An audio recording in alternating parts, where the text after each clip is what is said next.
but surely.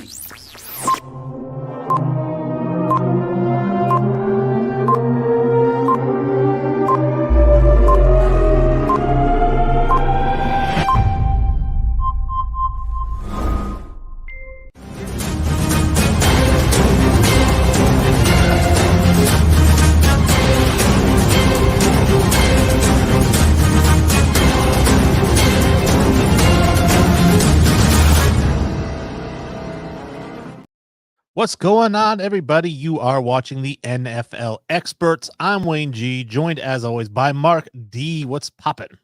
Same as always, Wayne. Same shit, bigger pile, but this is my best part of my week, so party on. Absolutely, party on. I do have to give the fans an update on my Achilles. This was a topic that came up last week, and Dan made the assertion that my Achilles was hurting because I am old and fat, but the reality is that apparently I had an infection in my heel. So I went to the doctors today. They gave me some antibiotics, and now it's already clearing up. So I'm like, oh, thank goodness, because I have not slept in my bed in a week. I've been sleeping on the couch. So then you're not fat and old? I am fat and old, but it just that was not the reason for the ankle injury. But being fat and old, I'm sure you have some other injuries come along the way. So right off the bat, of course, we got comments right away with John Peeble says, "What up, Wayne and Mark? What's going on, John? I think we missed you last week." What up, John? Yeah, Buck was taking over the show last week with all his comments. So speaking of where you can find us, obviously we are on social media just about everywhere. We are on Twitter, on Instagram, on YouTube. We are at NFL Experts Pod. That's experts plural, at NFL Experts Pod, NFL Experts Pod, and email us NFLExpertsPod@gmail.com. We do have fan questions. We're going to attack one of those questions today. I do not like it, but that will be the last thing that we get to right before we get to Sully and the draft. Sully is back this week. We're going to be talking tight ends and running backs this week. Yes, you're all going to become draft nerds like me and Wayne, and also Sully. He's the biggest nerd. Oh, he's crazy. I try to keep up, and I do put a lot of time and effort into it. You do, man. You're keeping up. I do want to say, if you are a fan of our draft talk here, I do recommend checking out Fansided. That is a site for blogs. I've done 14 7-round mocks for teams already that I've posted out there. Now, I've actually done an entire all 32 teams, but I'm doing them one at a time. Great articles. Find your team. If your team's not up yet, it will be up eventually. There are a couple I didn't do. I didn't do the Ravens and the Jets. Somebody grabbed those before I could. So those are not my picks, people. If you don't like those, yell at those people. But mine are all lights out. You saw my Broncos one. What do you think of my Broncos draft? I did like Wayne's Broncos one. He had us picking Michael Penix, which is a quarterback, which we need. I'm kind of worried about his medicals, but you said he'll pass them, so I trust you. Yeah, I would be okay with that, man. All right, perfect. Well, like I said, we do have some topics to get to before Sully joins us, and the first topic that Mark wanted to do here is we've got Dan Quinn is the new head coach of the Washington Commanders, and I'm curious to get your thoughts on this pick. Obviously, there was talk. Remember, we talked about this, I think, a week ago. Was that Slowick decided to go back to Houston? Johnson decided to go back to Detroit. And we were like, what are they going to do? They didn't. And within a day, they had their head coach, Dan Quinn. And I think I've also heard that they kind of pivoted to Belichick also, but I don't think everybody agreed in house. So that's why they went with Quinn. I don't know about this hire, man. Like, one thing I'm going to talk about later when we talk about the Super Bowl is like Dan Quinn gets no blame for the Super Bowl that he lost to your Patriots. Everybody always blames Shanahan for the play calls, which I think is bogus, but that's for later. So honestly, I don't understand this hire. They did this whole search for all these candidates. Johnson basically kind of turned them down. And so they went with Quinn. They said Quinn had a really good second interview. I don't know. Maybe they like Quinn and that he brought in Cliff Kingsbury, which is the next news that we got was that he hired him as OC. So I don't know. I heard partly too that Ben Johnson turned the job down because he thought that the GMs and the ownership group was a bunch of basketball guys, which in reality kind of is, because you got Magic Johnson, you got the owner who owns the Sixers, and then you have what's the name? It always slips my mind, Wayne. Bob Evans, the guy from Golden State. What's his name? Yeah. Oh yeah, I'm not sure. The Golden State guy. Yeah, so maybe that turned him off. I don't know if that's truly true. I don't know. I didn't really like the hire. Like, I don't think Dan Quinn's a really good head coach. So this is kind of like a retread. Like, I'm kind of into the whole new defensive coordinators because it brings something new, innovative into the team. I like that you said retread because I don't think retread in the sense of, Dan Quinn getting another chance, which he is, but I think it's a retread in the sense that you went and got a guy who was a defensive coordinator for the Chargers, had a barely winning record in Carolina, and he comes there and he goes 26-40. So what you do is you get a guy who was a defensive coordinator, goes and has a barely winning record in Atlanta, and then you bring it. It's history repeating itself. Like the definition of insanity is doing the same thing over and over again and expecting a different result. And he really wasn't that good after Shanahan left him. Like, his offense was terrible. That's why he lost a job in Atlanta. So that's probably why I said maybe part of the hiring was that if you get a good OC, we'll bring you in, which he did. So maybe that's what sold him. Well, I will say that Brandon Combs joins the show. He says nobody wanted the job. Quinn was the only one willing to say yes. That's what it seemed like. I That mean, nobody actually wanted. might be true, Brandon, for sure. Yeah, I mean, we have to remember that again. If they were interested in Belichick, maybe Belichick wasn't interested there. I know that you sent me a piece about how Belichick's the one that said no to Atlanta. It wasn't the other way around. Yeah, that's what I read. Yeah, Boomer Esiason came out and said that he thinks it was the other way around. He heard some rumblings. All these guys have connections, and whenever they say this kind of stuff, you got to kind of believe it because it's coming from somewhere truthful. And yeah, I kind of believe that in a way. I bet you he was like, "You're not going to give me control, and you're going to like trust this dude, Rich McKay. Fine, I don't want the job. I can totally see Bill doing that." And then McKay gets his, abilities taken away from him right afterwards. Right, and like I told you, that's the cushiest job in the NFL. Why would you want to give that up, dude? You get all the money and all this responsibility, but you don't get any of the blame. John People says enough money with a title. What the hey? So I guess he's in with Dan Quinn. He gets to be the head coach, get enough money. Hey, I'll take that job. Doesn't matter how bad it is. And I don't think Washington is a bad job. They've got the number 2 pick. They've got $70 million in cap space. You can build there. What about the stadium? Are they going to get a new stadium? Are they going to get the old RFK? If they do, that's got to be part of it. Like they got to get a new stadium. I think these teams get new stadiums every other year, I feel like. But dude, there's trash. Brandon Combs says the definition of insanity equals the Bears over the last 40 years. Pretty much.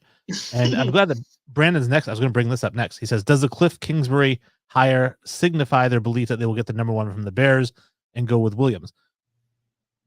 I don't know. That we just talked about that off the air. We might talk about it a little bit more down the road when we start talking about team breakdowns. It does make sense that he worked with Caleb Williams and now he's the offensive coordinator here. I mean, Sully mentioned it last week. You could still get Caleb Williams at 2. Drake May, there's a 50-50 shot. He goes first overall, depending on, whether Chicago likes him better or Williams better. Because if Chicago's willing to trade out of 1, what is their ultimate goal? Well, does Washington have the ammunition to move up to 1? I know they have the second pick. I mean, yeah. So what are they willing to give up? What is it, a second pick now and maybe a second rounder next? I don't know. Maybe 2 firsts. It's a lot, but maybe I don't think that Caleb Williams is that guy you give up like 4 first-round picks for. Yeah, maybe not. Maybe they don't go that way, but they still might get. Either way, they're going to get Drake May if they don't get Caleb Williams, right? Right, one of the two. Peebles says Fields is still in Chicago. Williams is in the draft. Mark, so you think Russell is leaving Denver? Well, of course. Russell's good is gone. It just sucks that our stupid ass GM gave him all that money in his contract. What we talked about, Wayne, through text, and he still works for the team. So I don't understand. Yeah, so it's a whole mess. But yeah, he's good as gone. The next topic we wanted to dive into here is gambling, the NFL, and Mark's take on it. So I'm going to let you riff. All right. Okay, so I wanted to talk about this because, what was it, Wayne, like 10 years ago-ish? When Roger Goodell came out, and he came out and he said that the NFL will never be part of gambling, never wants gambling part of the game. Came out with this whole spiel saying that it's going to jeopardize the integrity of the game, and everybody's going to think every call is going to be rigged, that the NFL is rigged, which a lot of fans are doing now to some extent. And I just think it's really interesting that that's all changed now since gambling is legal, And the thing I don't like is that the NFL says, hey, Congress or the whatever, they're the ones that pass this law. So now we have to abide by it. No, they don't have to abide by it. They do it because they want the money. And it just bothers me because it was like, if you were so against it, why would you just be so for it? And it's just because they're just getting all this money. They're just feeding their pockets all this money. They're going to make the NFL worth even more billions of dollars. And I just thought it was interesting because the Super Bowl is in Vegas this year. I'd like to know your take, Wayne. Well, I think that it does make sense that the Vegas Super Bowl was decided in 2021. And in 2021, FanDuel and DraftKings became partners with the NFL as the exclusive gambling partners of the NFL. So there is something to that. Now, I will say that it started before that because when Oakland moved to Vegas, they had to get league approval to do that. So that was in 2017 that they made that decision.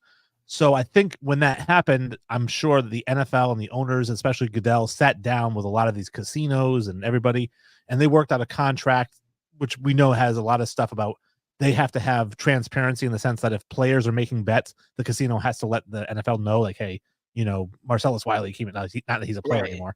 I think that's how they're catching these players that have been punished. So I do think that there is something to it. The ultimate thing, like I told you last week or even offline when we were talking, is that it does come down to money. It doesn't matter what you're against. We will all, as human beings, sell out for the right amount of money. And in this case, when we're talking about gambling, we're talking about hundreds of billions of dollars a year. So the NFL is definitely going to sell out for the right amount of money, which I'm guessing equates to, what would you say? I'd say $3.5 billion a year. A lot more. I don't know. It's gonna be a lot, dude. And it's not even in every state yet, right? It's like some states haven't even decided to do it. So I mean, I don't know, dude. It's just one of those things. It's like they're so hypocritical. I get the money thing, and the thing I don't like about it is that it's gonna scrutinize every game now. Like this Super Bowl, probably because it's in Vegas. Like I heard that they've even changed that some of the bettings, like some things you're not allowed to bet on, and all this other stuff. And it's just, I just wish it wasn't in the game, and it is now, and it's like so full frontal in my face. Like every time I watch like a show like ours, it's like the spread this, like the number this, I'm gambling on this. Like it's like we've lost all interest in the game, and we care about gambling on the game. Like I hate that.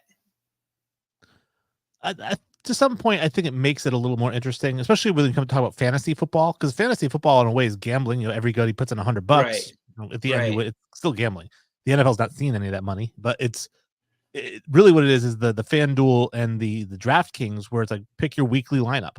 You know, so now I may not care about the Browns versus the Jaguars, but if I've got 3 guys in my DraftKings lineup, well, I might watch the game. Right. Like I get why people do it. They want like some skin in the game, as they say, you know, to be interested in maybe a game they don't really necessarily care about. I don't know. I just feel like that's the wrong reason to be watching the game. I don't know. Like I watch the games because I like the sport. Like I should say I am an anti-gambling person. So I guess that's where my opinion comes from. So I guess we'll just go from there. Like I'm just not a gambling guy, and I hate it. It's in my favorite sport, especially now that it's so, like I said, full in your face. Well, let me ask you this, because I'm not a gambling guy, but I mean, I don't gamble my own money because I don't want to lose my money. And I feel like I will if I bet, because that's how it goes for me. Me too. But I'm not against other people gambling. You know what I mean? Like to me, it's not a moral thing. I won't do it. So, but if people want to gamble in the games, yeah, why not? Yeah, that's kind of where I'm at. I'm like, they can do it. Like, I'm not ever gonna do it. Like I'm still gonna watch football. I'm just like, I just never would have thought that we would see in this now, that a Super Bowl in Vegas, players are allowed to somewhat, to a certain degree, still gamble. Like it's crazy. Well, we'll throw a few comments up here before they pile up too much. We've got Brandon had said Russell isn't leaving Denver. He's being kicked out. Yep. He is. Sean Payton's kicking him out. And then John Peebles says they should work with Vegas on dead Jimmy money in a trade. Well, no, we don't want Jimmy G. No. Well, and I had mentioned to John before about Jimmy G, because he was saying, trade Jimmy G or get rid of him. I'm like, he's making $28 million against the cap, but if you cut him, you got to pay him $30 million. Unless you cut him after June 1st, then you only have to pay him 15. And then you got to hope he stays healthy for like a slew of games, which he never does. And then we have Jim Powell says, Combs, why wouldn't the Bears have won one more game so we would have had to hire an OC that was good? Why Getsy? I didn't get that higher either. John People says DraftKings and those other sports conglomerates made a deal with the NFL. Yes, that's what I was just saying. I think there were three of them. They call them the tri-exclusive gambling partners of the NFL, which is FanDuel, DraftKings, and Caesars Entertainment. Yep. And you see them all over the commercials now. Brandon says, LOL, have fun with 40% screen passes every week. I guess with Getsy, we're talking about. And then I have here, before we switch topics, John People says it's ruined the game, meaning gambling. I disagree, John. Yes, like I just said, thank you, John. Thank you. I don't think it's ruined the game, because if it makes it more interesting for somebody else, I'm not here to judge those people. If the only reason they're watching is because they have money on the game, then that's fine with me. I don't care about the integrity of the game, except unless it leads to, fixed games. But it could at some point, Wayne. But it hasn't, as far as we know, so it's still okay with me. Once it does, I'll be against it, but until then, I'm not against it. Okay. And then we have the big topic. Super Bowl. What is that, 58? Is that what we're on, 58? I know L is 50. 58. And we've got the Chiefs and the 49ers. And I know that this is something that you had asked me about who I was picking. And I think I gave you an answer, but it was more of just like, I don't care, but this is who I want to win. I'm not really passionate about it. Whoever wins, I'll be happy for them or whatever. I don't care. But what I'd said to you is, I bet against the Chiefs against the Bills. I said the Bills were going to beat them. I said the Ravens were going to beat them. You did. In the Super Bowl. And they're playing the 49ers. And I want to say the 49ers are going to beat them, and they are the favorites. But at this point, how can you bet against Patrick Mahomes, who's 14-3 career postseason? And this postseason, he's actually been better than his career postseason numbers in terms of completions and yards and touchdowns. And dude, he was on the road. He wasn't even at home. Right. And this is going to be a neutral field, although it's going to be kind of a San Francisco heavy field, I think, because of the proximity. So too. Yep. But I still don't think it's going to matter. I would say if I was betting, which I don't, and neither of us do, but if I was betting, I would pick the Chiefs, but my heart wants San Fran to win it because Mahomes already has two. I'd like to see Brock Purdy get one. Okay, so I'm with you, Wayne. Like, if I had to bet my life on one quarterback winning a game to save my life, I wouldn't even pick Brady. I'm picking Mahomes all day, every day, dude. I just want to talk about the matchup a little bit. Okay, so you have the Chiefs, like you said.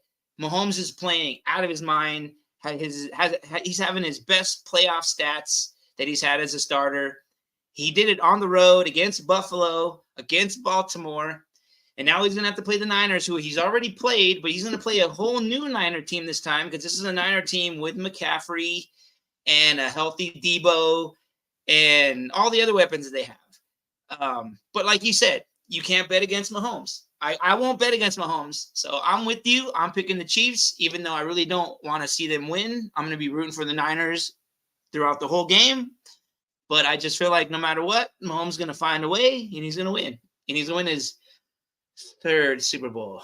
And if he does, then it's, again, I'll be happy for him. I'll be like, hey, good for you. I've had this debate many times with my friend John. I mean, and I don't know if I've mentioned it on the show or if I've mentioned it off the air, but I usually tell my friend John, I say, Tom Brady's the greatest quarterback of all time. But Patrick Mahomes is the best quarterback I've ever seen. And he usually says something like, oh, you've never seen Tom Brady? I say, to which I say, no, listen, you don't understand what I'm saying. I'm like, Brady has the career. If Mahomes retires now, he's not better than Brady. But he has all the tools and he plays right now. Right now, Mahomes is playing better than Tom Brady's best year of his career. Yeah, he has. And if he keeps this up and they keep the team together and Andy Reid stays, they could, I'm not going to say he's going to win 7, but he's clearly capable to do that. They don't even have to keep the team together. I mean, they lost Tyreek Hill, and the following year, Mahomes threw for more yards and touchdowns than he did with Tyreek Hill. True. I mean, yeah. I mean, but like before, if you notice, like when he first started his success, he was kind of like Superman, and I'm going to do it all. And then now he's kind of more of like, oh, I'll take the check downs and I'll do this because he's learning the game more. He's like, he knows he doesn't have to do a whole lot because he knows so much. Yeah, dude. Like, he's the most amazing quarterback ever. And we both agree on that. And I won't say that he's better than Tom Brady yet, but he could be. We'll get into some of these comments. Jim Powell says, worst possible team combination for a Raiders fan. I have to root for the commercials. Well, I I think the do have Raiders to ask, fans got it the worst because they have like two of their biggest rivals playing in their house, playing on their practice fields, all of that. well, I'll come back to the commercials because that's a topic I do want to ask you about, but we'll run through a few more of these comments. John People says it changes the outcomes I have predicted games. I'm guessing he's talking about gambling and how gambling does change the game based on who's betting one way versus the other. And Jim Powell says Brock Purdy needs to win so he can afford his rent. I mean, what's he making? $185,000 a year, his last pick in the draft. A great story. Got to root for the guy. I mean, last pick in the draft, playing against the number 1 pick in the draft, never happened before. Oh no, actually, no, that was the round before. That was Goff versus him was 1 versus the last pick. Mahomes was not the number 1 pick. He was like the 7th pick. He was the 7th. And then we have John People says, I hate the idea that my team's field has those shitty colors on my end zones. I'm John sorry, says, man. I love it though. He says, never seen Joe Montana or Roger Staubach. I mean, I have seen Joe Montana. He's not better than Brady, obviously, and he's not better than Mahomes. And Staubach, I think it's hard to put guys who played in like the 60s and 70s ahead of guys now just because they're so much better and more athletic, especially quarterbacks. So different. Yeah. Also, I mean, the quarterbacks throw the ball 40 times a game now. Yes. John People says, how many times does he throw his helmet? Mahomes, I'm going to say once. He'll have a rough first quarter. He'll throw his helmet and then he'll game. Yeah, and then he'll throw up 28 points. I'd say I'd bet at least one. And let's see. Ever is a long time mark. Ken Stabler. And then we have 4 games, 4 rings. Okay. I mean, that doesn't matter to me. We talked on the show before. Rings don't matter. They're just kind of jewelry. That's all they are. So, but I will say this. Commercials were brought up. How do you feel about the Super Bowl commercials? Because I used to look forward to them every year. I'd be like, all right, even in the breaks, I'm not going to get up and get something to eat because I'm going to miss the commercial that everyone's going to be talking about tomorrow. And it's going to be funny or it's going to be really heartfelt. But I feel like the last couple years, they've just been really dumb because they've been trying too hard to be the commercial that everyone talks about tomorrow. You know, before it was just they made funny commercials and then everyone talked about it. Now they're trying too hard to be that commercial. Wayne, man, we think a lot alike. Like, I was just going to say that the commercials have kind of gone down over the years. They're great. Like, I will admit, I do like the commercials more than I do the halftime shows most of the time. So I do look forward to the commercials. And you're right. The last few years, yeah, you're right. They're all like trying to be the best ones. So they're just not as good. Yeah, the best commercial is usually like a trailer for a movie that's coming out in the summer. Right. And I think it's kind of funny. The one commercial I am kind of looking forward to is the Gronk kick. I got to admit. Well, I'm looking forward to, and I don't know if they're going to have one. I thought there was going to be a movie trailer teaser during the Super Bowl. I don't know if it was Deadpool 3, but that's a trailer that I'm looking forward to whenever it comes out. All right. So what's your score, Wayne? I got 23-24 Chiefs. Well, it's going to be a nail biter. I'm glad you said that because here's the thing is that using the over under and the spread, the spread right now is 2 points. The over under is 47.5. Mathematically, what Vegas is saying is that San Fran's going to win 25-23. I, though, am going to go. I think Mahomes is going to surprise people. 38-13 Chiefs. Oh man, that's not gonna be an entertaining Super Bowl, man. That's gonna be blowout, sort of. 5 touchdowns. That's entertaining.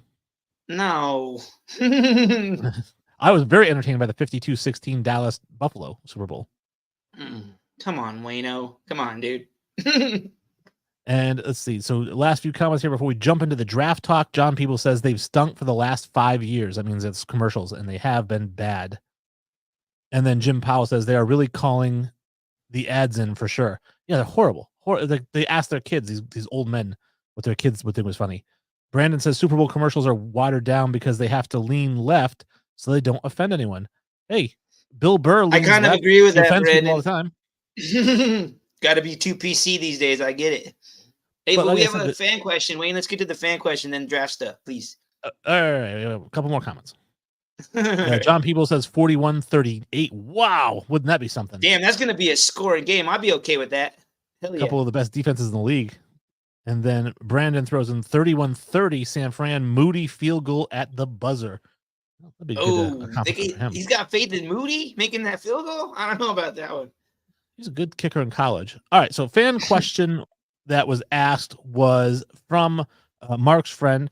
And I don't know if you want to introduce it because he's your buddy, and I usually introduce these. Yeah, my buddy Mark Lotvet, he likes to chime in with questions because he doesn't always get to see the show, but he wants to participate with comments and stuff, so he sends emails, and he had a question this week.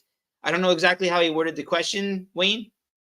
I think he said something to the effect of, if the Chiefs win this Super Bowl, would they become a better dynasty than the Patriots? Now, okay, so I want your first reaction.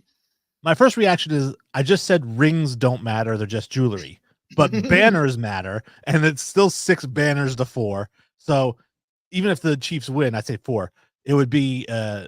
It would be 3 if the Chiefs win. So they'd have half as many as the Patriots. And plus you got to do it for 20 years. The Patriots, I don't think lost more than, or they won 11 games or more, like every year of that 20-year span until Brady left. So you have to have 20 years of domination, 20 years of winning your division every single year, going to the championship every single year, getting to the Super Bowl half the years. So the next 20 years, the Chiefs have to go to at least 10 Super Bowls if they want to be. But they're already doing that, Wayne. But they haven't done it yet. That's what they're doing. But they haven't done it yet. So could they become better than the Patriots? Yes. Yes, Mark, they could. Will they if they win? No, they will not. I say, I don't know what's going to happen. I'm to the degree that I hope it doesn't happen because I don't want to see them win that many Super Bowls. I don't want to see Mahomes win that many. I have to play him twice a year. I hate that. No, I don't want to see him win that, but I could see it happening, Wayne. I could. Now, throw up these last few comments. We'll get into the draft. Brandon does say indoors. Plus, I didn't say it was a long field goal, so it could be a 20-yard field goal to win the game. He didn't. And John Peeble says, nope. I'm just on the score. And then we get to Brandon says, preach it, Wayne. I will preach. People want to take down the Patriots. Greatest dynasty in the history of all sports. And then let's see, dynasty and elite are words thrown around too easily for shock factor. Jim Powell, 100% accurate. People throw around dynasty. I would dynasty. agree with that. They'll throw around dynasty if you win 1 championship. It's a new dynasty. It's 1 title, dude. Chill out. And then finally, they implode after the Super Bowl. I don't think they're going to. I think that's wishful thinking from an I don't think they're West going rival. to either. I think if Andy Reid retires, they might implode. And I do want to we really want to get into the draft stuff, so this will be the last comment I'll throw up there, which is Brandon asks, Wayne, how did Belichick not get a job? Well, allegedly he turned down the Falcons job, and then I guess Washington didn't really want to interview him, and so then that's where we're at. And LA was already taken, nobody's been fired, and because Steve Belichick went to Washington to be the defensive coordinator, I think that indicates that Bill is not going to get a job this year. No job for Bill. Let's dive into some. What's that? I said, who would have thought? Yeah, I don't want to hear your mouth on it. All right, so we're going to get into. Well, you're going to hear it, Wayne. The NFL draft with Sully. Let's get that intro. With the first pick in the 2023 NFL draft.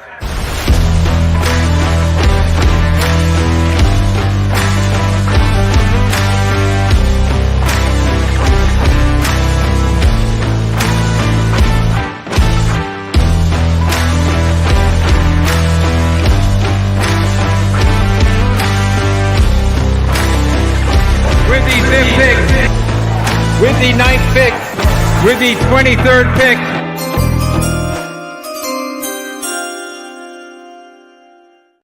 What's going on, Sully, the draft expert, joining the show again? How we doing, boys? How we doing? What's up, Sully? I was doing fine until Mark put Bill Belichick into his mouth. Hey, I'm gonna put Bill in my mouth if I want to. All right, I'll say whatever I want to the guy. We made it clear last episode that I do not like him. This is a family show. Whatever I want. Yeah, we just got weird. Nobody's putting Bill in his mouth, right? So, hey, Celia, joining the show. I know last week we did quarterbacks and wide receivers, which a really deep group, both of those. And we're going to probably the two most shallow groups you mentioned, which is tight ends and running backs this week. Not just the most. I mean, you're struggling to find talent in these two position groups this draft. It's going to be a rough one. Yeah. To go from this draft's loaded at a lot of positions. Honestly, it's one of the deeper drafts that's been in quite a while. As opposed to last year's draft where it was pretty very good first round, and then kind of tapered off in talent. This one has talent deep, in my opinion, especially at key positions, edge, corner, tackle, wide receiver, things like that. But running back and tight end is rough this year, guys. Rough. Well, I'm glad it's gonna be rough because teams need it to be rough from time to time. I figured we would talk about tight ends first, and because they at least have a first round pick in that group. Yes, they do. Yeah, that was gonna be my question to you, Sully. Is out of any of these you say they're weak position groups, any of them going first round? Is Brock Bowers the only one first round? Oh yeah, Brock Bowers is the only one that's gonna sniff it. Brock Bowers will. I think he goes very high in my next mock in no trade. I have Los Angeles actually taking Brock with the hire of Harbaugh. I think they're going to run a lot of 12 personnel, and Brock Bowers is I think perfect for that. He's George Kittle 2.0. The guy's going to block, but he's a better receiver than George Kittle. But he's going to block. He's going to be huge in your passing game. Not to get too far ahead, but Brock Bowers is elite. He's the best tight end prospect I've graded in quite some time. Kyle Pitts is difficult because I don't know how you grade him as a tight end prospect when he can't inline block at all. But receiving wise, Kyle Pitts was special, but Brock Bowers is there receiving wise with Kyle Pitts and blocking wise with the best of them. It's his tape is so much fun to watch. Well, I will throw up the chart here. You can go through the tiers with us. Before I do, I'm glad that you mentioned having Brock Bowers going to the Chargers, because in my 7-round Chargers mock draft, which I threw up last week, I had them selecting Brock Bowers. And when I did, I thought to myself, am I crazy? Is Sully going to make fun of me for this? And then I saw a bunch of people had that. So I was like, okay, it's not far-fetched. Yeah, no, he's elite. Everybody, the guy just said people throw that around too much, but he really is elite in honestly pretty much everything he does. He doesn't really have a weak point in his game. Obviously, you can nitpick and find some stuff, but he's incredibly talented. He's young too. I'm pretty sure he's a redshirt sophomore this year, if I'm not mistaken. So he's a young guy or true junior, one of the two, which is still the same age. But you haven't thrown the tiers up, but it's Brock Bowers, and then I made sure to put an enormous gap in between Brock Bowers and Jatavian Sanders. There is a massive gap there. And then honestly, between Sanders and Stover, I think there is a massive gap. And then it gets all jumbled. I do have Cade Stover in a group of his own because I really do believe in the kid. I think he can block really well, and I think he can be an incredible receiver as well. But the rest of the group, Jaheim Bell, A.J. Barner, Dylan Holker, Ben Sinote, and Theo Johnson, they're all different in their own, obviously, but they offer different things. But overall, the tight end position's weak. I think Jatavian's going to go second round. But after that, I don't know if we see one in the third. It maybe Cade sneaks in there. Theo Johnson's got a shot because I think he could test really well. And obviously, if one of these guys pulls a Luke Musgrave, you know what I mean, and runs like a 4.5 that nobody saw and things like that, then possibly. But I just don't see it this year. I really don't. You don't see anybody reaching up for one of these guys because they're so needy at that position? No, for one, it's not a premier position. I don't see the need to reach. I think somebody's going to take Jatavian in the second. The kid's an athletic freak. I think he's one of those guys that's going to be an actual threat at the tight end position, which, in my opinion, you kind of have to have now. They're like that big slot, kind of thing. They create tons of mismatches that I think can hurt a lot of teams, as we can see in TJ Hawkinson and Travis Kelce and all these guys that are making big plays. Sam Laporta coming in and making a huge impact for Detroit. So I think it's possible, but man, I just don't really see it. Again, there's so much talent at premier positions, like I said, at tackle, at receiver, at corner, at quarterback. That I don't think the need to reach for a tight end is going to be there, because you don't have to take the premier position, take the better player, and just get out of there. Before I get into my questions again, I see we have 10 comments, so I just want to scroll through really quick and see if we've got, first of all, shout out from Brandon Combs as Sully with exclamation points. And let's see, we have John Peebles says, Sully, look into your crystal, find Vegas another edge to help Max. I would. I think they need a tackle, but I think edge is a huge need as well. And a lot of questions for Sully here. I like this. So we got Brandon says, Sully, what are your thoughts on Bo Nix? I think the kid is a stud and undervalued. I do as well. Like I said, if you watched last week, I speak very highly of him. He's the other quarterback that I think goes top, 11-ish, because I got him going 11. But he could very well sneak into top 10, top 8 range. I think he's, like I said, improved every year, which is what I want to see from a quarterback. And his accuracy is, I think, undervalued is a good word to put it, like Brandon said. I think he's going to be a good ball player, especially in that Minnesota scheme where he can utilize his mobility. I think he's going to be a good ball player. And also we have Jim Powell says, Bo Nix will look great in silver and black. Jim, check out my Raiders mock draft, 7-round mock. I have, Bo Nix going to the Raiders at that pick there. And then Yeah. I don't hate it. Like I said, I got Fields going to silver and black. So that's where I've got him going. And I think he does everything better than Bo Nix. So. Well, no trades for mine, though. What's up? I had no trades about no. Yeah, I agree. It's tough to consider that one a trade. I just think, it's kind of like it's going to happen, I think. So it's tough to not lock it at this point. It's just where he goes. So, but I agree. Trading tough is early.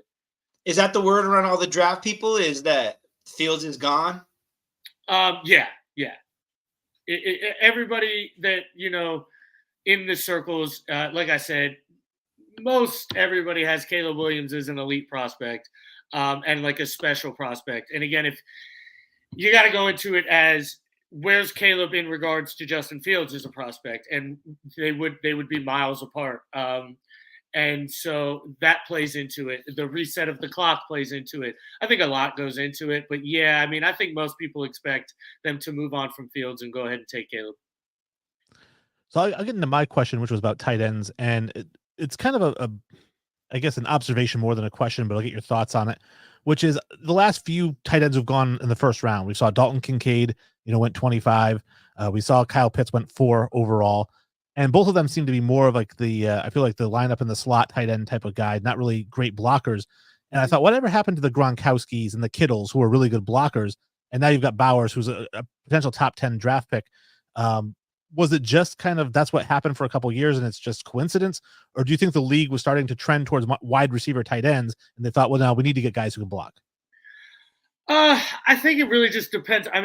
You talk about Gronk like he's this tackle, which he was, but I'm pretty sure he's also the all-time leader by tight ends and touchdowns too. Right. Yeah. You know what I mean? So it's not like the guy couldn't catch the ball. Let's be real here.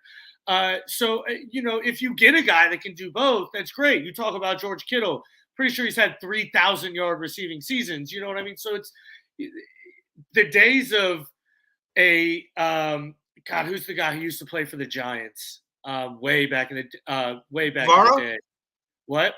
Bavaro? Yeah, Dave Bavaro, of like those tight ends are gone. Like, you're not going to get a guy who's just going to be a blocker, and then you're not going to take that guy early. They have to help in the passing game. And, the Dalton Kincaids are a different breed. He's a glorified slot. He's a receiver. Same with Kyle Pitts, like I mentioned earlier. That's Jatavian Sanders is a guy like that who's more going to be like just a receiving tight end more than utilized as blocking. But, it's a special guy that's going to do both and do both well. And, even Travis Kelce doesn't block, so now he does, but he doesn't. You know what I mean? Like they use it he'll chip because nobody expects him to chip. Yeah, But he like, mainly chips a lot, dude. He yeah, really does. you're not going to inline him and expect him to block your 5-tech, defensive end. So I don't, those are special guys and special things. But I think Brock is that guy. So. All right. And actually, Mark, did you have another question? So you said you had Browers mocked to the Chargers, but didn't you see him dropping even lower? I mean, dropping lower in the first round. Yeah, I definitely could. Before the Harbaugh hire, I had him going to Indianapolis at 15. So I mean, that's a 10-pick jump. I mean, that's massive. So, but I also think he could go to a team like Chicago at 9 if he gets there. A team like New Orleans could take him. They're at 13 is I'm pretty sure where they pick. A team like Denver honestly could take him at 12 if they felt like it. Yeah, because I saw some mocks where he fell, and I don't understand why we didn't pick him. I didn't understand that. Well, because tight end seen as a luxury pick, I think. Again, it's not a premium position, but I think that's swaying. Like Wayne mentioned, the receiving tight end is becoming a threat now. And Dalton Kincaid has been a matchup nightmare this year. Sam Laporta has been a matchup nightmare this year. Granted, those two guys are rookies, but I mentioned them because tight end used to be a position where the rookie didn't really have an impact. Mike Ditka's receiving record for tight end stood for, how long was it? 20 some odd years, and it just got broken in 18-game season. He was playing in a 14-game season. So, that's telling in itself that rookie tight ends just really historically haven't produced well. And now all of a sudden you're seeing this and you're seeing these guys come in and being matchup nightmares. And so I think that's going to push Bowers up. And then, like I said, Harbaugh's just that fit. Makes so much sense. He's a guy who wants to be in 12 and run the ball. Bowers. But I feel like Sean Payton's sort of the same way, dude. He tight ends are heavy in his offense. That's why I was I'm surprised that he's not mocked to us. He very well could be if he slides there. Again, you guys, I think, have a lot of more pressing needs like corner, quarterback, edge, which all just take, I think, a front seat to a tight end. But Bowers is going to be the best player on the board at 12. He 100% he will be BPA if he's there at 12. I have him as the 4th best overall player in the draft. So at that point, it's what are you weighing as kind of there. I also think he's special. He's not your typical tight end like Kyle Pitts was special. He went 4. Those guys go early for a reason. So he's got a shot to go really early, but obviously I do think he has a shot to fall. Partly also too because the quarterbacks they're going to fill up the first round in the first 10. I think wide receivers, I think 3 go in the first 8. And then tackles too. Olu Fashanu, Joe Alt, Luisi Falaga are all extremely talented in a premier position. So you're jockeying for spots there, honestly. And I think all of them are extremely talented guys. Well, I do want to throw 5 comments up here real quick before we get to my next tight end question, which is my last tight end question. Okay. But we do have Jim Powell says Getsy kind of ended that trade, didn't he? I guess we're talking about Fields, maybe. Yeah. I guess I don't know. Nothing's dead. I don't care what anybody said at this point. I don't think anything's dead. And so I don't know. Yeah, looking at the NBA, I like to compare things to the NBA.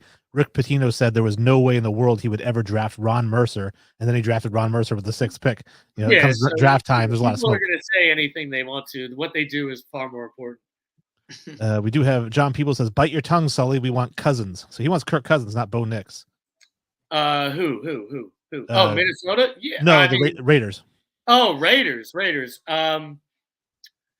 Yeah, I guess I don't hate the fit. I think that's a lot of cap. Like you said, Jimmy G, they're stuck with for a lot of money.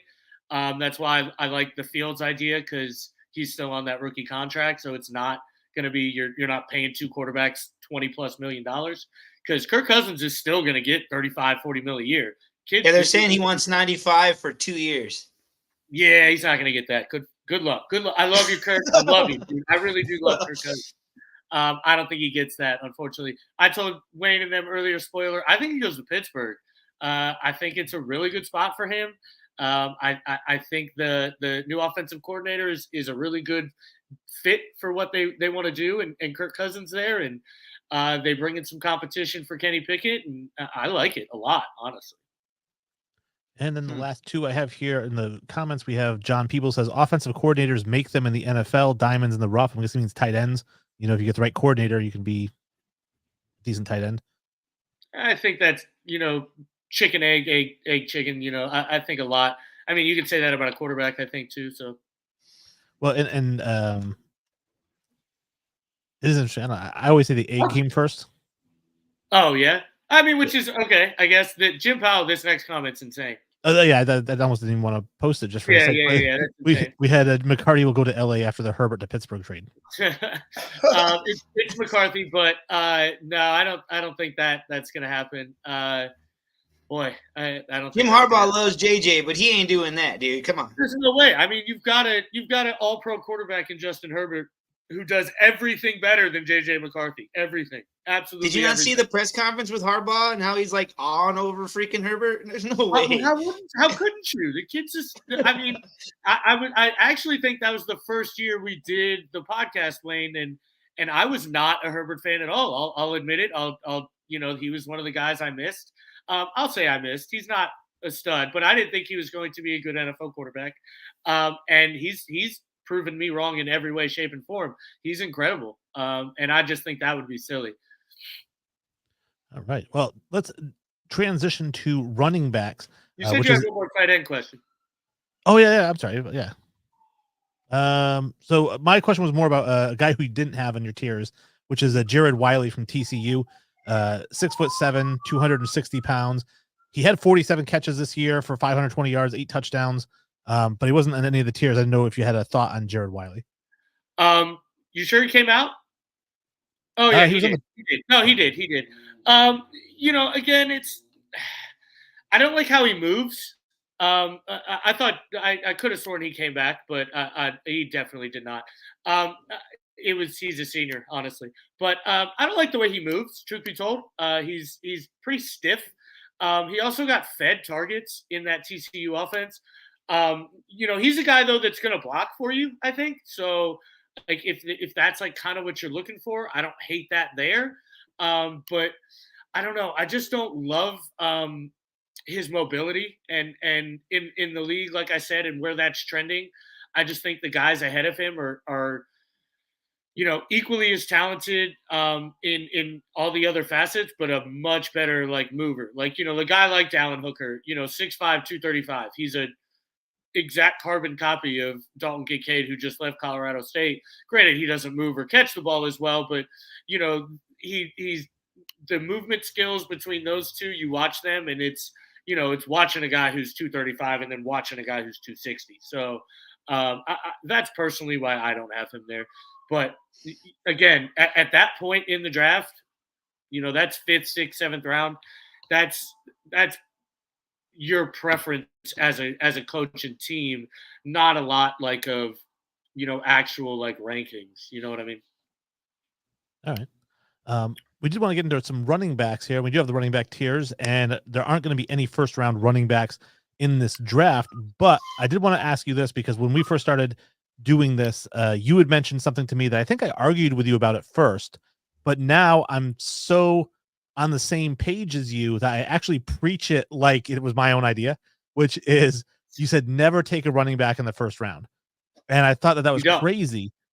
And now I realize I agree with you that I don't care who it is, unless it's a luxury pick, like when the Chiefs won the Super Bowl and then at 32 they took Clyde Edwards-Helaire, whatever. It's a luxury pick. But like, I don't, as much as I love Bijan Robinson, you could have taken a corner to go with AJ Terrell. You could have taken a tackle to protect your passer. You could have taken a quarterback, maybe. I don't know who was there.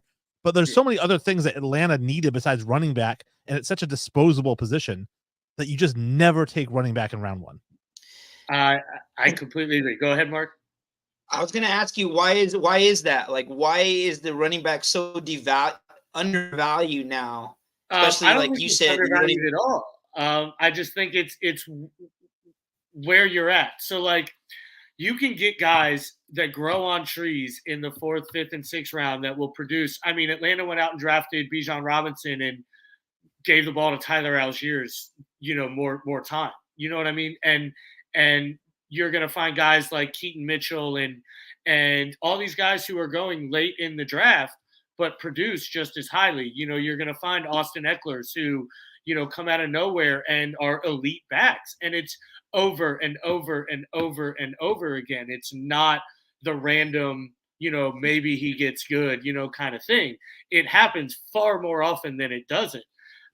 So it doesn't make sense. It does not make sense whatsoever. Now, don't get me wrong. For every, one of those, there's a Jahmyr Gibbs who it made an incredible impact for Detroit.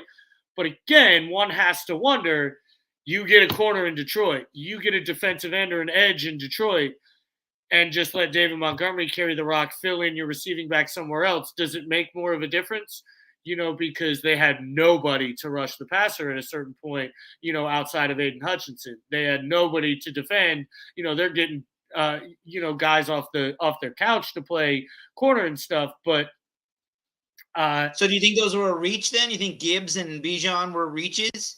No, I will always think of first round running backs a reach. The thing is like talent wise, no. Like, so when I put together a big board, there's a positional value like played into it. That's why you'll see Jaden Daniels at like 6 or 7 in my big board. I don't think he's the 7th best player in the draft, but positional value comes into play there. Bijan Robinson was probably the best player in the draft last year, but positional value wise, I had him much, much lower. It's tough because I genuinely love Bijan. I think he's what you want at the running back position, but it's what could have you gotten that's would be helping you much more and still get the same production from a player that you could get in the 4th or 5th. And it's just been proven year after year. I mean, Baltimore's the killer of it. They got guys, Gus Edwards, Justice Hill, Keaton Mitchell, and they're the number 1 rushing team in the league. Now, yes, Lamar helps that, but they pound those backs. They give them the carries. And also historically, you look back at guys like Saquon that went early and Bijan that went early. And I mean, it never really plays out well. What's up? And Christian went early. Yeah. And it didn't play out for that team, so, right. It didn't play out well for that team, and so that's kind of like my argument there is just the value can be found in later rounds and produce equally as well. And that was my argument. I'd written a thing about it. I've written several things about it, but really about how, if you take away the Chiefs, because like I said, that was a luxury pick taking Clyde Edwards-Helaire. But if you take the Chiefs out of it, teams over the last 10 years who have taken a running back in the first round, no matter how well they've performed, have a losing record. Yeah. It just doesn't help your team. I know that. It's an interesting fact. It doesn't help your team in the way that you think it's going to. Now, don't get me wrong. Jahmyr Gibbs had a tremendous impact, but he's also a committee running back on a team that was pretty well stocked in talent. Like, let's be real, Detroit's a pretty talented roster. But again, I mean, I'd have to go back, but you throw – God, who did I have there actually? You throw an edge there at 12, or something like that, and I just love it so much more. It's the same thing I say about linebacker too, if I'm being let's say off-ball linebacker. If I'm being honest, I think that's a position that I would never take in the first round. I don't care how talented the player is. I loved every bit of Isaiah Simmons. I couldn't gush over him enough. And there's no way I touch him in the first round. And so let's I'll throw up the tiers. We can go through those. A couple comments from John Peebles. He says, because maybe the quarterbacks are running more than passing. I don't think it's that. I think it's the fact that when you draft a guy in an ideal world, you want him there for 10 years. Myles Garrett's going to be in Cleveland for 10 years. Your offensive tackles are going to be on your team for 10 years. Running backs are off your team in 4 years, and you get a new one. So it's just not every time. Without fail. Yeah. He says Gibbs is a badass, good choice. That's what they needed, but they needed other things too. Just to be clear, Atlanta passed Jalen Carter to take Bijan Robinson. Okay, Atlanta, I mean, a lot of people pass on Jalen Carter. Yeah, but again, like a lot of people didn't have the need and didn't draft a running back at that spot. I mean, like it's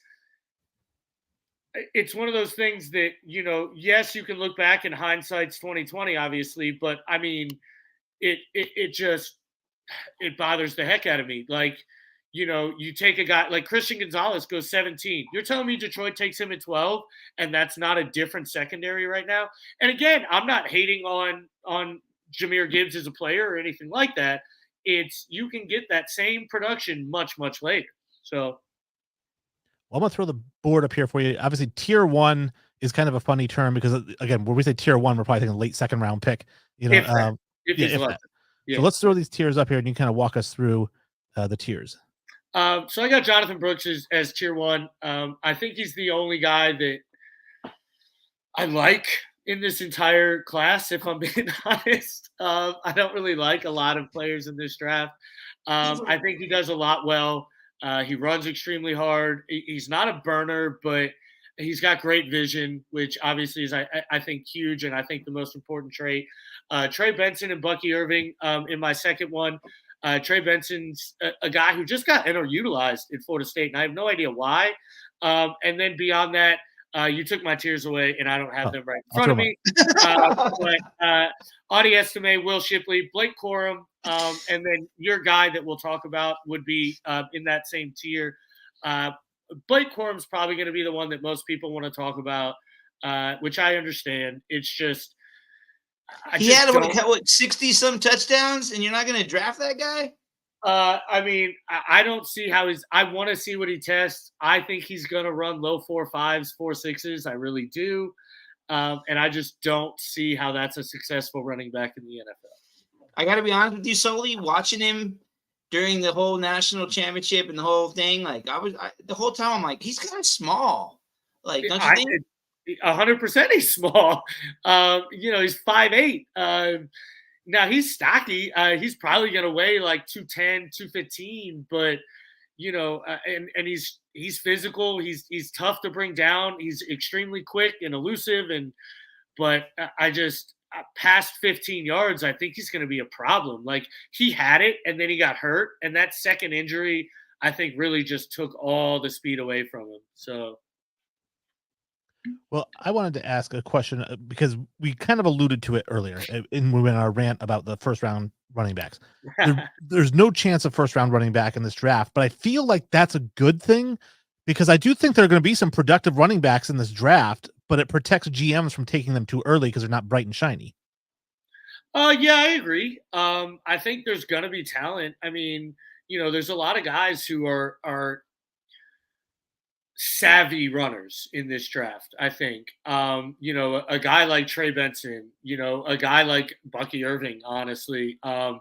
He's only 195, but man, getting it once he gets to that second level, it's scary. It's his elusiveness and his shiftiness and his vision are extremely good. Estime's a guy that's, I'm pretty sure he was averaging 6 yards a carry this year. And he was also, a pretty productive player last year.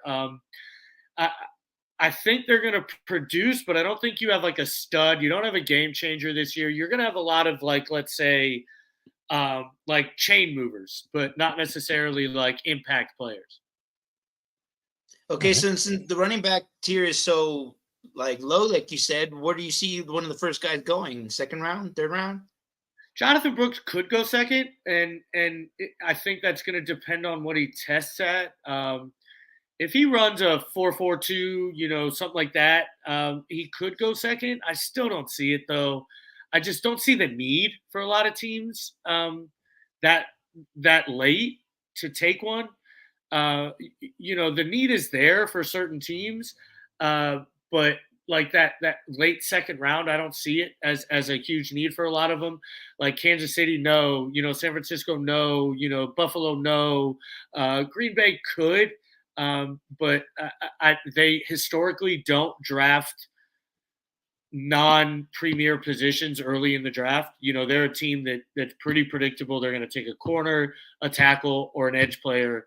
in their first and second round. It just kind of plays out that way a lot.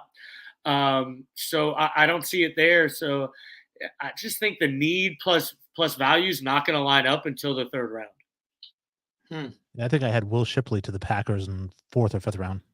I love, like I said, I don't like a lot of guys. I'm actually a big fan of Will Shipley. Honestly, he's an extremely poor man's version of Christian McCaffrey. Extremely poor. Extremely poor man's. but he does a lot well, and he's got extremely good vision. And I think he's got like really good hands that we've all seen for Clemson for a long time. So.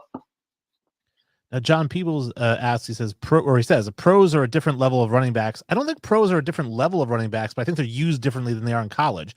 I think college still has, the cowbell back, the guy who's going to, carry the ball, 250, 300 times. And then the pros have gotten away from that. Now they have running back by committee. Yeah. I mean, it's very rare. I mean, even, like when you draft a guy like Jahmyr Gibbs at 12 or a guy like Bijan at 8, and yet you still committee him. You know what I mean? Like, that's just the way things happen now. It just is, that's just the lay of the land. So I got to ask about my guy. I told you I was going to ask about him here, and he wasn't on the tiers, but that's Braylon Allen from Wisconsin. And, I fall in love with certain guys in the draft. And I'd mentioned in the last episode, size is a big deal to me. He's 6'2", 245 pounds. He's a very large running back. Yeah, he's a hoss. You said he could run a 4.6. I know Draft Buzz has him listed at 4.4. And I'm not sure if that's something that he ran at a college day or something. I don't know. But my question for you is this: when I watch him and kind of the two knocks on him are that he has great hands. He catches the ball away from his body, so he's a good receiver. They didn't use him that way, but he has a limited route tree. So that's one of the knocks on him. So you can't really put him out in the slot to run. And the second thing is that he stays too high going through the hole because he's a big guy. He's got to get lower because a lot of those 1-2 yard runs that he's going to have in the NFL could be 5 or 6 yard runs if he stayed lower going through the hole. Yeah. So you did mention, at least he's a guy who doesn't have a lot of like tread on his tires, which is rare for a Wisconsin back. You know what I mean? They usually pound their guys, to death. My issue with him is going to be his speed and quickness. I don't know who listed him as a 4.4 or even around that. Everything I read, hear, watch is that kid's going to run a 4.5, 4.6. He cannot pull away from the pack ever. His short area quickness is non-existent. I just don't really see it. But he is 6'2", 245. So, if he comes in and I think loses 10, comes in at 6'2", 235, I think it'd help him a lot. I think he'd be very beneficial for that. He has extremely good vision. He knows how to run. He knows like where to hit the holes and things like that. He does run upright, and that's going to hurt him. He's not great in pass pro, but he's not going to hurt you. He is a big guy, and right now he just uses his size. You teach him technique, and he'll be a very good pass pro, which is massive in the NFL. I'm telling you, guys get taken off boards because they cannot pass pro. But like you said, his route tree is going to be limited. He's more of just a check down guy. You're not going to, motion him out to the slot or anything like that. But again, there's not a lot of special players in this draft. There's not a lot of guys you're going to fall in love with. So all it takes is one team, and he's got the build and the natural talent for somebody to I think fall in love with him. But again, I don't see it, anywhere before round 3. He'd be lucky if he goes 4 or 5. Mark, do you have any thoughts on running back? No, I'm actually really surprised, man, that they're so weak this year. I know that certain years are better for different positions and whatnot, and I know this is a big year for quarterbacks, which is lucky for my team, which I'm really glad for because we might have a shot at getting one of these guys. Yeah, I'm just surprised that running backs are so weak this year. Yeah, it is a rough year. two of the better guys stayed in and decided not to come out, which obviously is going to hurt. But there's still some talent. Like Jalen Wright out of Tennessee is a very, very, very good player. I think a lot of his, let's say, stock is going to be dependent on his 40. I think it's not going to be great again, but he's 5'11", 210. He's a change of pace guy and a third down guy, and I hope he comes in and runs low 4.4s. So he's got that potential to, I think, be very special. He's one of the few guys that could be special in this draft. So he's the other one that I kind of like. I don't love any of them, like I said, but him, Will Shipley are the two that if I was a GM, I'd wait and take one of those two and take them probably in the third or fourth, most likely the fourth. Now, I do have to, before I get to my next point, John Peebles did say Corum, for example, linemen will run him down. I guess he's talking about how running backs are different in the NFL, but that's because Corum just isn't fast. That's not because – yeah. Corum's not a great example, but I think that's more of linemen are different. You got Nolan Smith out here running a 4.3. Those guys are different too. Everybody out on the field's running 4.4s now, so it's obviously a little different. But that's why I do think that speed is important, but it's not the end all be all anymore. If you give me a solid 4.4, 4.5, which I mean, it's funny to think that's just solid now. But you give me that and put really that with yeah, I know, right? But put that with a vision. And I think that's what's more important. And a couple of these guys have elite vision, and I think are going to be able to make an impact. Like you said, it's not like a deep. You don't have a Bijan, you don't have a Jahmyr Gibbs, but you don't have these guys are still talented. They're still going to make a lot of plays. So, well, I wanted to ask you. So this is going to be funny because you thought it was crazy that Draft Buzz, we're going to shoot them down. We're going to say you're the better expert than Draft Buzz on these guys because I like chastising other places. So Draft Buzz is where I get a lot of my scouting reports on when I'm doing some of these mock drafts. They're the ones that had Allen at 4.4. So if you thought that was crazy, you said that it'd be nice if Jalen Wright could run a 4.4 or somewhere in the 4.4s in his combine or the pro day. They have him listed at 4.31 for their 40 time. Yeah, of course. And that's it. Again, he looks extremely fast, but a lot of these guys' 40s that get listed are just crazy numbers. You know what I mean? They rarely get hit. He is probably going to be one of the faster guys in this class. Again, like I said, he runs anything under 4.45. That's perfect. That's where we want him. And anything above that isn't worrisome, but it's okay. Well, then he's just much faster on tape, than he actually is in shorts, which isn't a bad thing. But it's more just to confirm what I'm seeing on tape is real more than anything. But yeah, Jalen Wright's, like I said, he's going to be known for a speedy guy, but I'd be shocked if now I'm going to Draft Buzz right here because I want to see what they have Blake Corum listed and what they think his 40 is going to be. Yeah, they think his 40 is going to be a 4.38. I'm telling you right now, if this kid runs a 4.38, I will do some terrible things on camera. So my last question to you, Sully, the combine, how much does that change your mock draft? Is it significant? Is it just maybe a little? Yeah, it's more, and it's not the reasons you think. It is significant, but a lot of it's the interviews, and not the actual numbers. The numbers will change. Maybe where a guy goes, not necessarily okay, so like Dallas Turner and versus Jared Verse right now. Okay, I have Jared Verse ahead of Dallas Turner, so I mock Jared Verse sooner than I mock Dallas Turner. Now, if Dallas Turner comes in and has an insanely athletic combine and Jared Verse does not, that changes things. Now, if Jared Verse performs how I think he's going to perform, which he's not going to wow anybody athletically, but as long as he doesn't do anything to negatively affect his stock, it won't. And Dallas Turner has the greatest combine ever. It still won't change it. You know what I mean? Things like that. But like the important part is like Michael Penix. If he comes in and he fails his medicals and things like that, well, he's going to drop. He's going to affect the mock greatly. So I think that's where it's more important.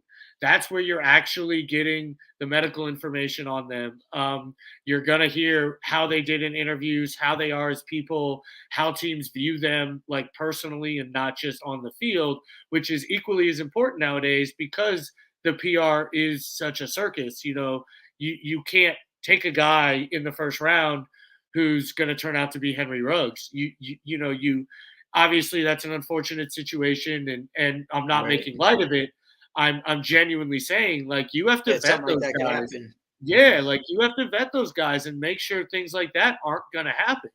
And people will take guys off their boards if they say, hey, he's a partier, or hey, he likes to go out at night and he likes to buy flashy things and things like that. There are certain teams that will remove them from their boards. So that's the most important part.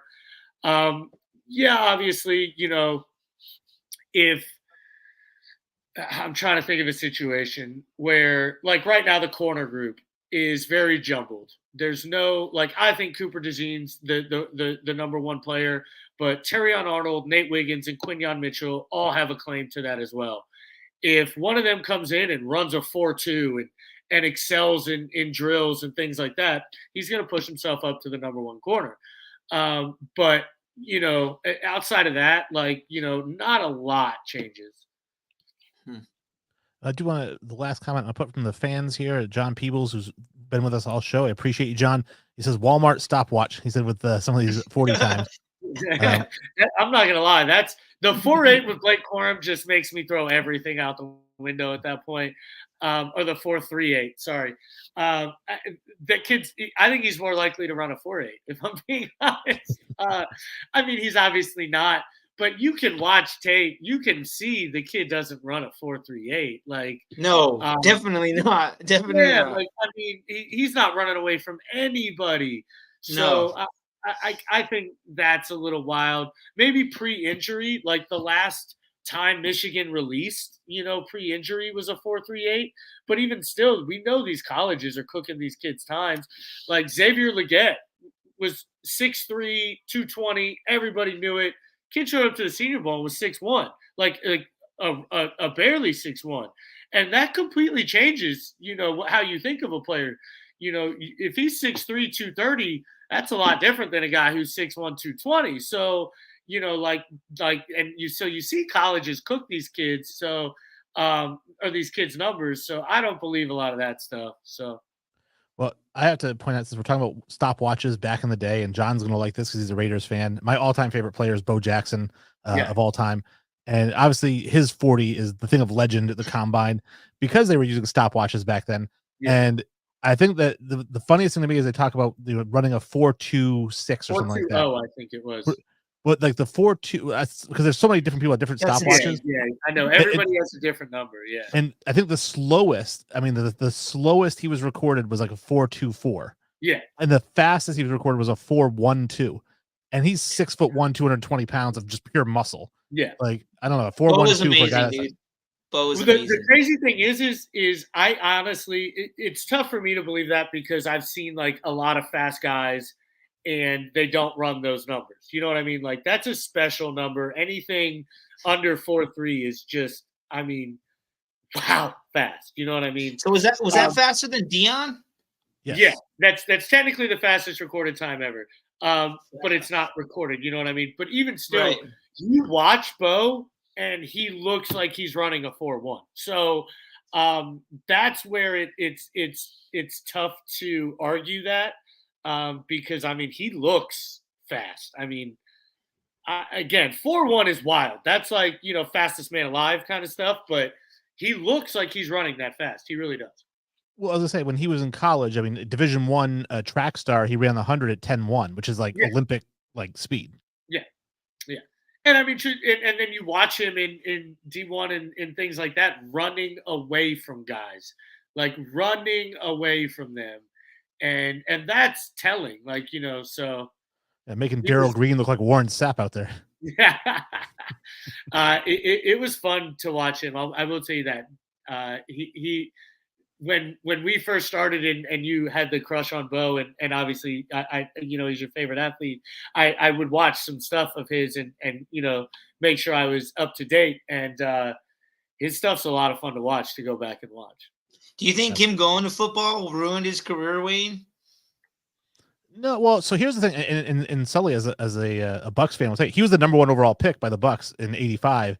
Then he turned him down.